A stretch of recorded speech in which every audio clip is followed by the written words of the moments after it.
about adding rhinestones to a costume that really elevates the performance. It makes the performer look like they're moving more than they actually are. Where do you put your rhinestones? You put your rhinestones where you want people to look most. Focus on the pussy, right? So that's where you want to put it. I'm a big fan of not rhinestoning the whole garment, but rhinestoning where you want the eye to be drawn. Again, I didn't want to rhinestone the whole thing, right? I was like, where do I want people to look? At my nipples, right? So I really think putting, pink, let's say pink sparkles on this bottom part would make it less impactful. My choice for how to rhinestone this is really tied to the concept of the act. Now, you guys know I'm really high concept. Not everyone overthinks their rhinestoning like I do, and that's fine. But for me, this costume is all about organic beauty. I'm not going to come into this project putting a repetitive geometrical pattern. I'm going to rhinestone in a way that is more randomized and fluid, like the organic shapes that are already on here and like the concept of the act.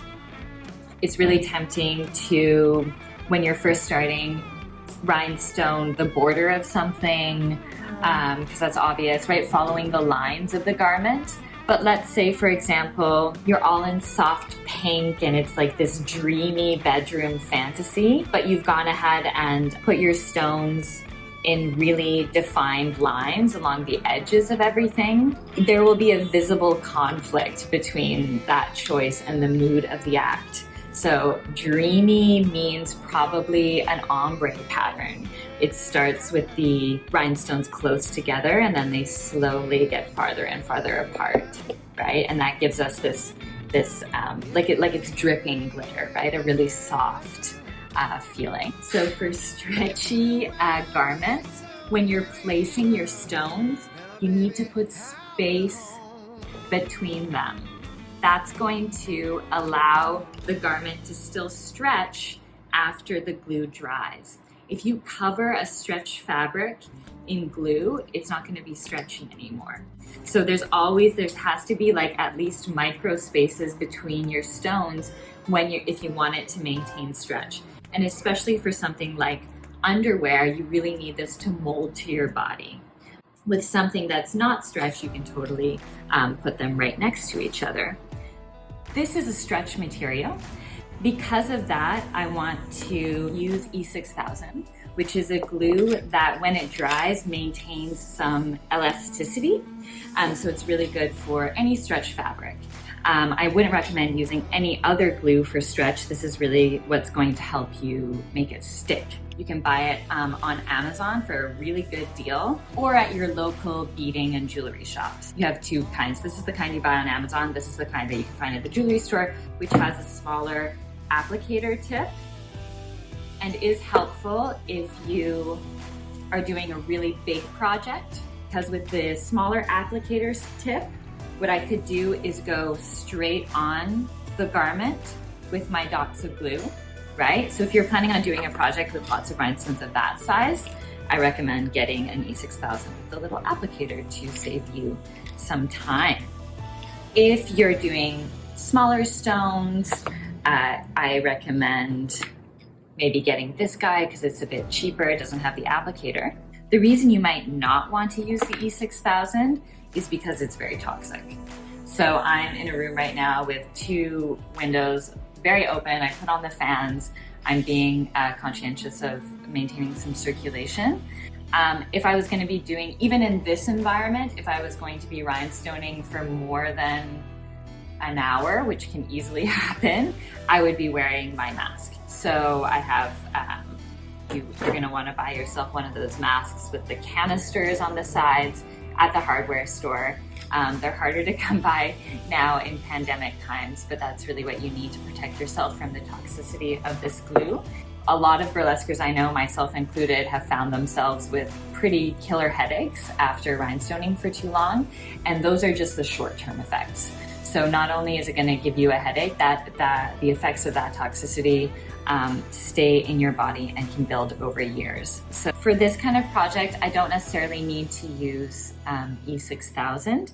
Because this is not stretch, and because the appliques that I am putting this on are cotton-based and absorbent, I can use a less strong glue, right? So any fabric surface that is shiny, of course, is a bit harder to glue things to, and something that absorbs is going to have a stronger bond. So that's also how you can gauge how strong the glue you need to use is.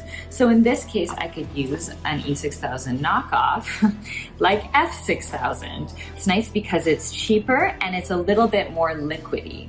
So instead of being really like goopy like the E6000, I can be a bit more precise with this one. So this is a smaller tube also, and so it comes with that tiny pinpoint applicator. So this is great for more detailed work. I could also, in this case, use something like gem tack. A lot of people, especially in the States, I know swear by this. It's more readily available there. It's a little bit harder to find gem tack, at least in stores here, although I'm sure you can buy it online. The advantage of gem tack is that it's a bit more liquidy again, so it's a little bit easier to work with for delicate patterns. It's a lot less toxic. So it's really like, if you don't want to smell toxic glue, this is a good option for you. And it dries less quickly, and so you can move your stone around more once you've placed it. Puffy paint is at your local art supply store or online. It's something maybe you used when you were a kid. It's made to paint patterns on fabric, and this way you can have something that you can draw shapes with that also acts as a glue. And it's just great. It basically comes out in a line that's 3D, and it'll dry like that if you just let it dry. And then if you want to add stones to your line in places, just go ahead with your applicator and embed the stones in that line of puffy paint. And it's gluey enough that that's all you need. The trick is just not to move it around too much once you put it in the puffy paint, because the paint will like get on the stone. But if you just like press it in, then you have like a color line with sparkle in it, which is very pretty. So even plastic stones, they work with a glue gun, as long as you don't put too much, which melts the plastic. Let's talk about hot fix. So hot fix, what is up with those rhinestones that are cheaper than the other ones and have a black back? What's that black shit on the back of them? Or green. This one has like a green backing instead of the silvery backing. So that's glue. These are stones that already have glue on the back. I got rid of my hot fix heat gun wand thing that you need to use hot fix. I think a lot of people, let's say in drag or other costuming worlds, will use a lot of hot fix stones, but that is because they aren't throwing their costumes on the ground.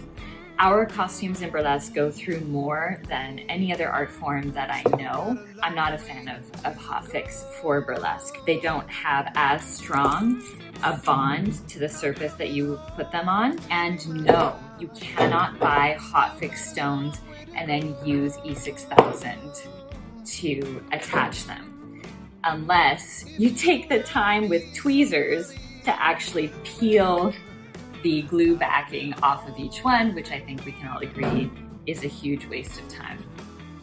What will happen if you try to glue a hot fix stone with E6000 is that eventually, even if you're like, it sticks, but like eventually a month later, they'll all fall off because the glue backing will separate from the stone. So I'm using lots of different sizes of stones. I'm using SS16, even SS10, 20, and larger. And lots of different color tones, because I'm thinking, okay, a leaf has so many different colors in it, and I want to try to mimic that. And then I'm not doing straight lines, right? I'm like purposefully going in a sort of diffused way, so that the test is like squint your eyes and look away and see how the light hits it and see if that's the sort of effect that you want on stage. And then for the flowers, I found petal-shaped stones. So, you know, if your act is about being rich and having diamonds, like buy diamond-shaped stones. If your act is dramatic and maybe tearful or solemn in a way, get teardrop stones. I do think that these subtle choices translate to the audience in a sort of subversive way. So rhinestones come in different sizes. This is SS16 that you just saw me use. The most standard size is SS20. It's nice to have a mix of AB and not AB when you're creating a design. They're nice ones because they shine both blue and red. So that's called an AB stone when it shines more than one color.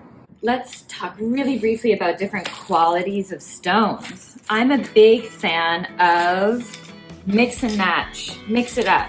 Swarovski are the most sparkly, but also the most expensive. If you want, invest in a little bit of Swarovski and mix it in your pattern with plastic ones like these that you can even buy at the dollar store. Other brands of glass stones, you'll see they're not quite the same color and they're slightly less sparkly, but sometimes you can't even tell. And so you can mix those in. I think that a little bit of everything gives a really good result. And then you have more selection for the color that you're looking for.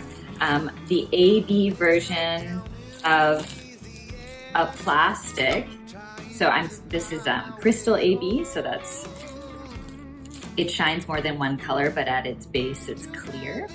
Crystal AB looks very different in plastic than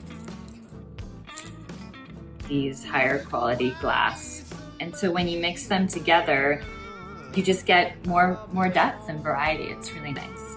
Set yourself a budget before you go and then see what you can buy within that budget by mixing and matching different qualities. What stones should you buy? Maybe it's not rhinestones. As you can see here, I chose these pearl shapes that are just like flat-backed pearl shapes, because if I had made the background of the flowers shiny also, the flowers would not have popped out the way I want.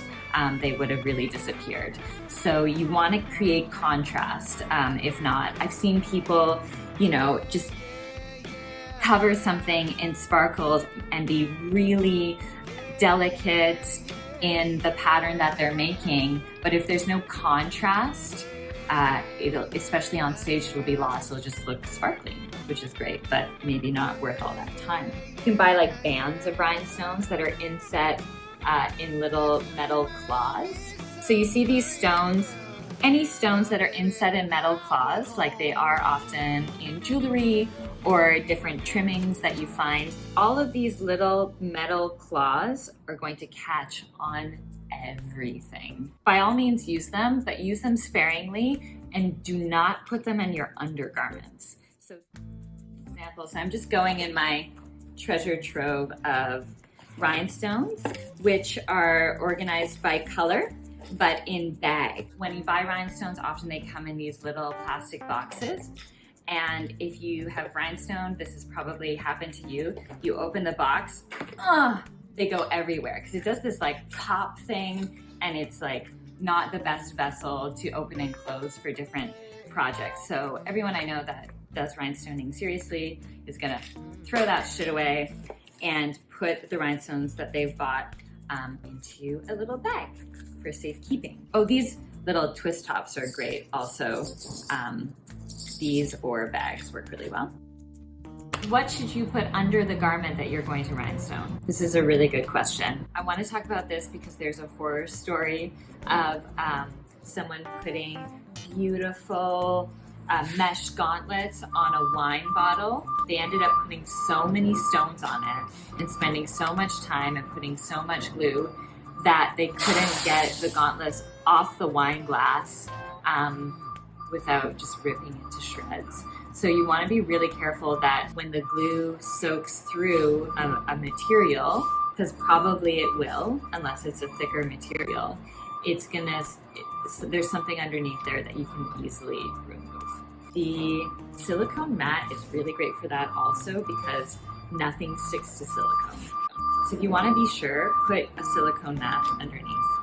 And then when we're working on a bra or panties or something, we'll almost always put it around a pillow. It's just an easy way to separate the two sides of the garment and give it some shape, because obviously when it's on you, it's going to be stretched out. What the pillow also helps with is just giving you an idea of what the final placing of the stones will be once it's on your body, as opposed to when it's just lying flat and it's actually all contracted and smaller than when it's on your body, right? So this pillow is obviously not as big as my ass, so I have to account for that. When I'm placing my stones, they're going to be a little bit farther apart when stretched on my body.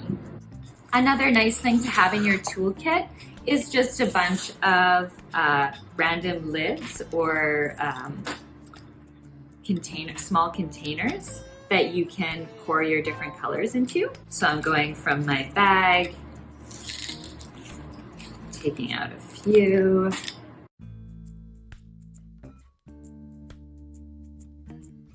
I have 9 different stones, different colors, sizes, and both plastic and glass ones here. And I'm just gonna start, now I can start to paint with them. Now, to transfer my stone to my garment, I'm going to take a stick, any kind of stick. This is a pencil, this is the end of an old brush, and I'm going to put the stuff that you buy at the dollar store to put posters on the wall. It's called sticky tack, I think. You can also use beeswax, but it's more expensive, and so I just use the sticky tack. The only thing is with this is that it works better once it gets a bit dirty and you've used it for a while, because you actually don't want it to be that sticky. So I'm gonna take a little bit of this blue stuff, stick it on the end of a pencil, and that's my what I use to transfer the stones onto the garment. A small dollop onto your mat. I really like using this silicone mat that I found at the dollar store in the crafting section, because I can actually clean it. So all of the glue that I end up putting on this surface, I can peel off so it's nice and clean to start again. Use either a toothpick or some kind of rod. Take a little bit. I recommend putting about 10 drops of glue, so 10 stones before the glue dries too much. So I do a little rolling motion to get that glue off my toothpick, grab one of those SS16 Siams, and press it on. You should see the glue come out on each side of the stone, right? You want there to be enough to do that. So I just did one, but if I was in my rhinestoning mode, I would go. And then you start to get faster at it, right? So you start to be like, oh, I can put 4 on my sticky thing and just go boop, boop, boop, boop, boop around. Take my E6000, put a nice dollop, close it up. If you leave the cap off, it's gonna dry. Take my toothpick and do 10 little dots. Smaller ones for the small stones, bigger ones for the bigger stones. 10. All right. Little sticky thingamajig. Here we go. Big stone, looking for a bigger glue spot. Perfect. Medium stone, medium glue spot. Small stone, small glue spot. And since it's going to be a randomized pattern, but I also want it to be even everywhere, what I would do is just put my next 10 dots in approximately the same area on the other side, and just keep going like that in little mirrored sections.